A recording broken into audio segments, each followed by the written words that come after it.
Hello, everyone. I'd like to ask a simple question. How do you know when you're sad? How do you know when you're happy? How do you know when you're angry? How do you know when you're hopeless? How do you know when you're hopeful? I'm looking for a simple answer. And that simple answer is that you feel happy. You feel sad. You feel angry. You feel guilty. You feel emotions in your body.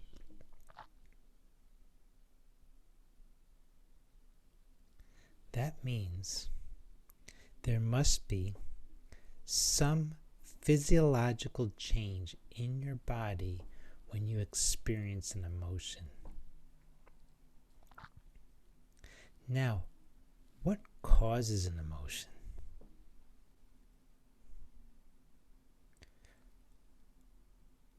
You may say that I feel blank because such and such happened. I am happy because such and such happened. I'm angry because somebody did something to me or to somebody else and I don't like it. Or I'm angry at myself for some mistake. Which means we are hypnotized to feel emotions based on an outside event.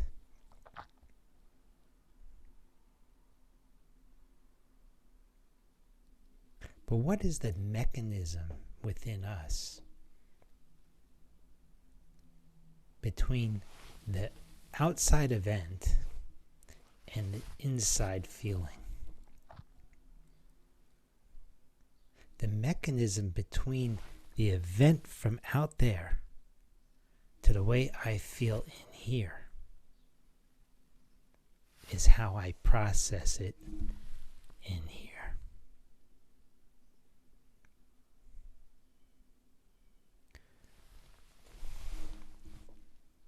Therefore, the way we think about an event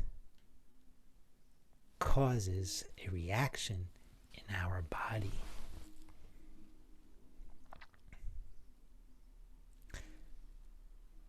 But what if the whole program is flipped upside down? What do I mean? If the way we feel in our body, expressing an emotion based on an outside event,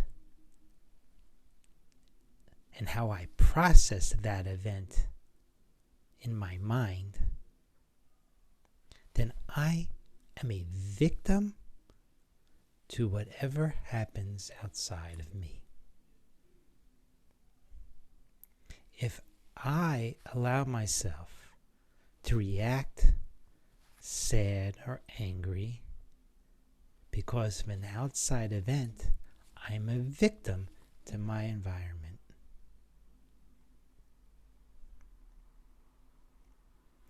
Likewise, if something good happens, and therefore I am happy or grateful, I'm still reacting to something outside of me.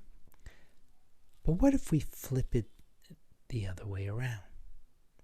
Let's say I prefer to be happy and grateful regardless of my outside world, regardless of what happens to me.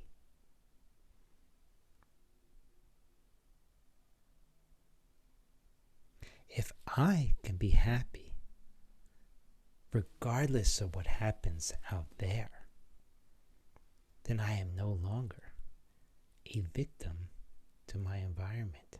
I become greater than my environment. again, it's thoughts, a perception that will produce that emotion. And that thought is, I intend to be happy no matter what happens out there. That's a thought. And if I can work on that thought and process it and believe it and internalize it, then the emotion will be expressed in my body in a feeling of happiness and gratitude.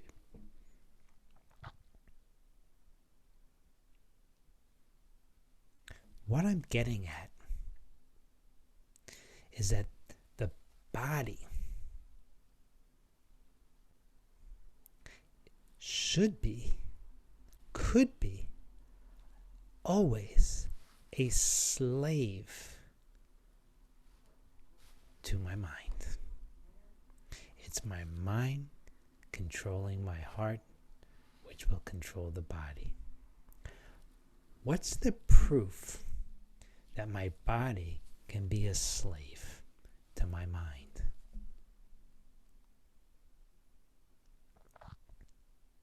If we live by our normal hypnotic state of allowing our environment to affect us, our regular program of, something good happens, I'm happy, something seemingly bad happens, I'm sad or angry. What happens, though, if I close my eyes and nothing's happening right now, apparently, or, just say it's a normal day, nothing majorly eventful one way or another. And I close my eyes and I think about some sad moment of my life. If I think about it long enough, I will get sad. I have a memory, it's stored in my brain, and when I think about it, it will bring up the same emotions, maybe not to the same extent, but possibly, that I felt at the time or right after it happened.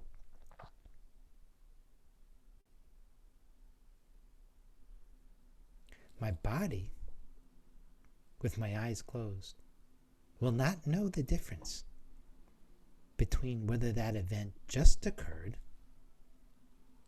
or is occurring from my imagination or thoughts about that past event. Similarly, if I close my eyes and imagine a wonderful event that will occur in the future, and I picture that event in all its details, and I sit with that in a safe place and contemplate that. If I do that long enough, my body will feel happy. My body will feel grateful. My body will not know the difference between a real event occurring and one that I imagined in my mind. That is the proof that our body is a vehicle. Don't let the body be the master. Become aware of what you're thinking about all the time. Do not let a thought pass by that you do not become aware of. And when you do, you will then realize that if you're not in a particularly good mood at the moment, you will start to think about things that actually make you sad or angry or guilty or shameful or whatever. Your body will signal to your brain, to your mind. Thoughts equal to the emotion that you're feeling.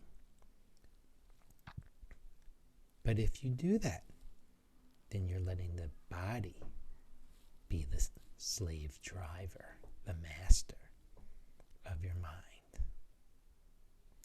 But when you become aware of that process, you are on the road to transformation if you choose and intend to. What do I mean? I mean, if you want to be happy, it's always there. You don't have to find it.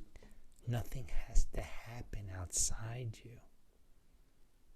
It's always inside you if you want.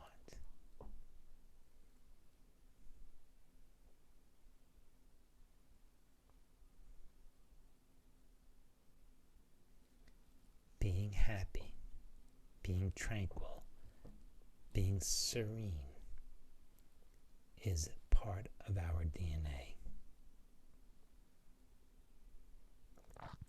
It's always there. All we have to do is let go of the stories about ourselves. Let go of the frustrations and the feeling of lack in our lives. We all want good things to happen for ourselves, for others. But if you're feeling frustrated now because you don't have A, B, or C, then you are living presently as a victim to your outside environment. So if you want a formula for happiness, contemplate the idea that you want your mind to be the master over your heart, the master over your body. Chassidus teaches us that every living thing, plants, animals, and humans, as part of their essence, is happy or happiness. We just need to know our godly purpose. And you don't have to know the specific purpose. Just remember a few simple ideas that the Hasidic movement revealed to the world.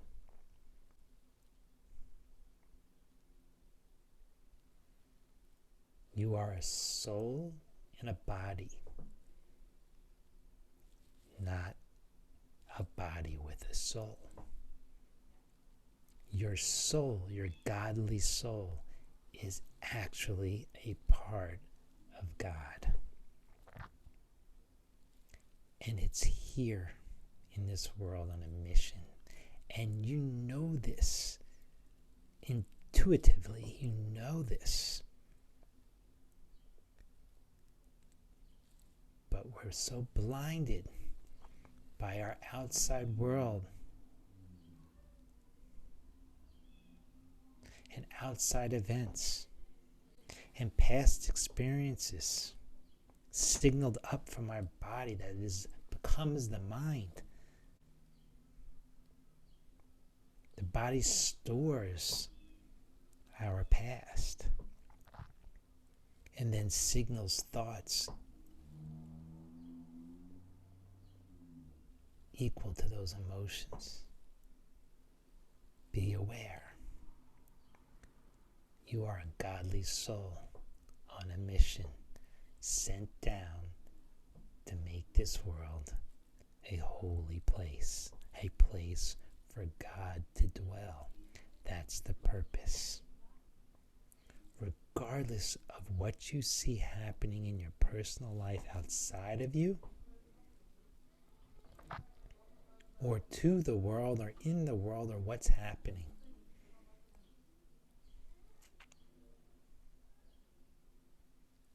have no fear.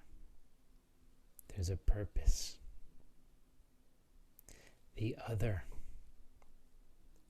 simple principle to think about as often as possible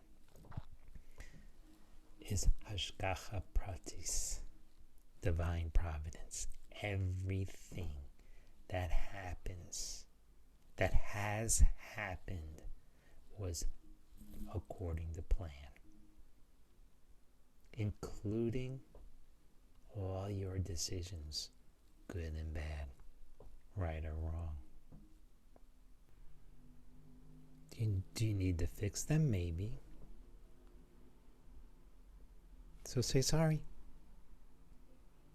Ask for forgiveness. To yourself, to God, and to whoever you might have made a mistake to. And then it's over. And you let that go. And you move on. You're human.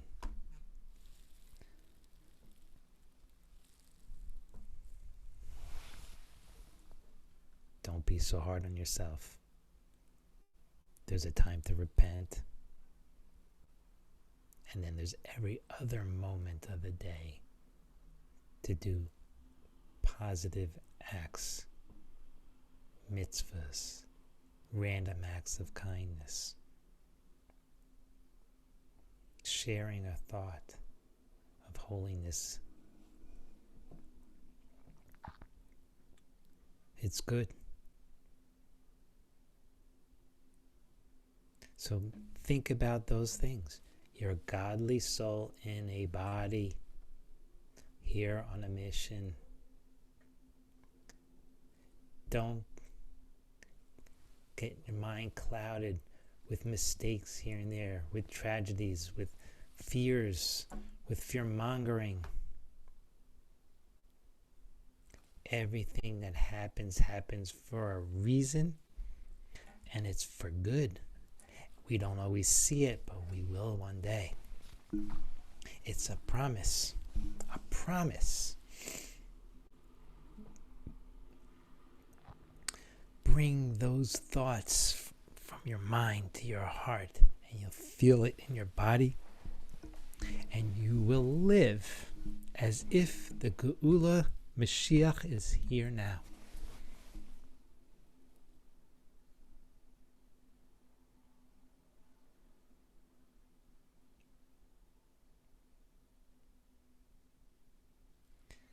We say Mashiach now.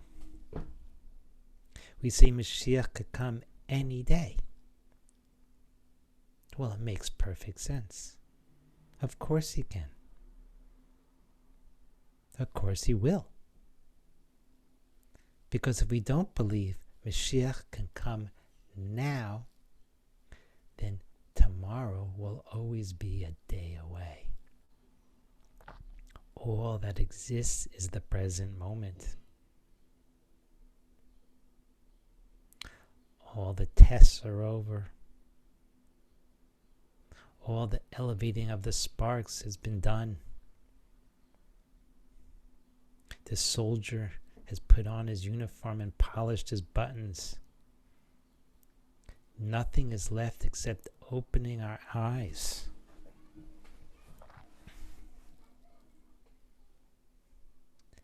Open your eyes by becoming a master of your environment. You can't control what happens to you from the outside, but you can control the reaction to it.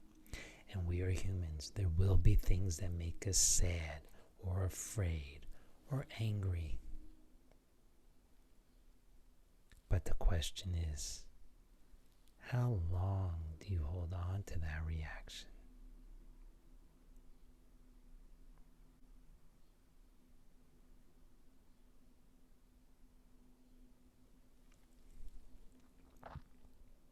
Become aware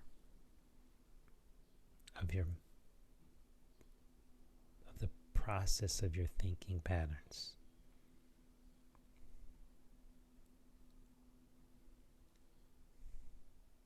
There's a lot more to talk about, a lot more to say. But I'm going to stop here now.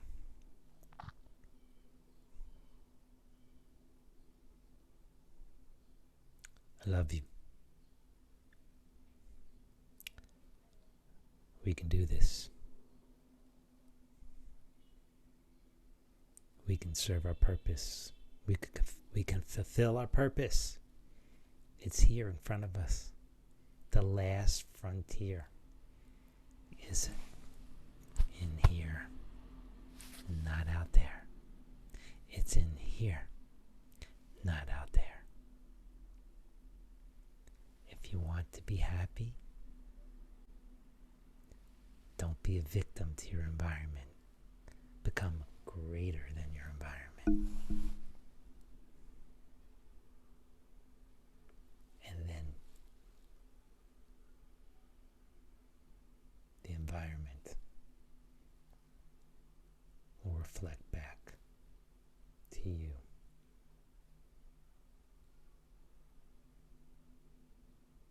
In a way that you won't believe.